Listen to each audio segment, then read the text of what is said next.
first off, pair of good wins last week. What do you think the difference was that allowed the guys to get the first 2 wins of the season? Yeah, I think the guys were pushed early on in the season. Disappointing opener, and I think it sent them back a little bit mentally, to lose that game on the 25th of March against Richmond. And, from there on, it was like, how do we balance the team with the mentality, but plus the injuries, and the players that were missing, like key players, especially on the defensive end.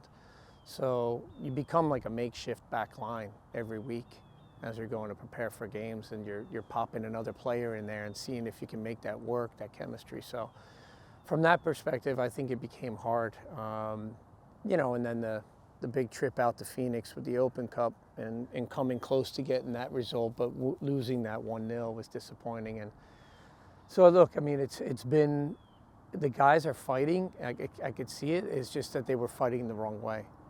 And instead of like rising up and saying, okay, we could be simpler on the field and connect the game a little bit more and manage the tempo and rhythm, they were almost doing it from a frustration point of view.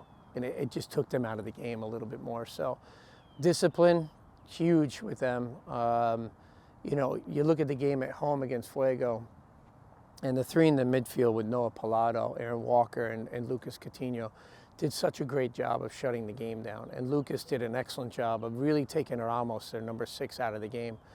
And so he's doing the defensive work, and that helps a great deal because now you can go forward and you can create. So building that defensive work off that, making it the foundation to go from was the key for us. And so we kind of switched it around, and it worked out really well. Good to get goals from Noah Pallado every game. Good to see the engagement from Leo as well and fight to the end at Lexington and get that second goal. And people think it's easy to play against a 10-man team. It's not. Sometimes teams, they fight harder. And we were heavy-legged, from Wednesday night. So we put everything we had into getting the home victory. So you could see the resilience was there, which is coming back into this group. And now we just got to get guys healthy and then hopefully, move forward. After a great 6-point week, we finally get a full week turnaround into Saturday. What's been the approach this week, and how are the guys recovering? Rest. First is to make sure some of them get the rest, because we've looked at the workload in games and the amount of miles and the amount of sprints they've made, and a lot of the guys are high in that red zone.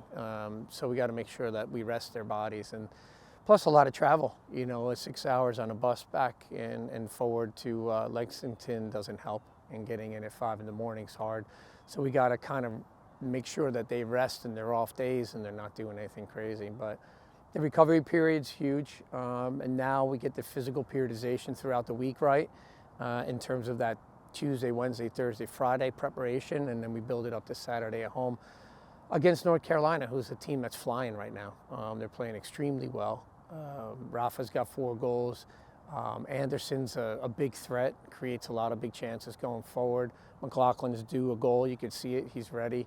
So this is a team that's flying, with confidence right now and getting the results. So we've got to be prepared for Saturday.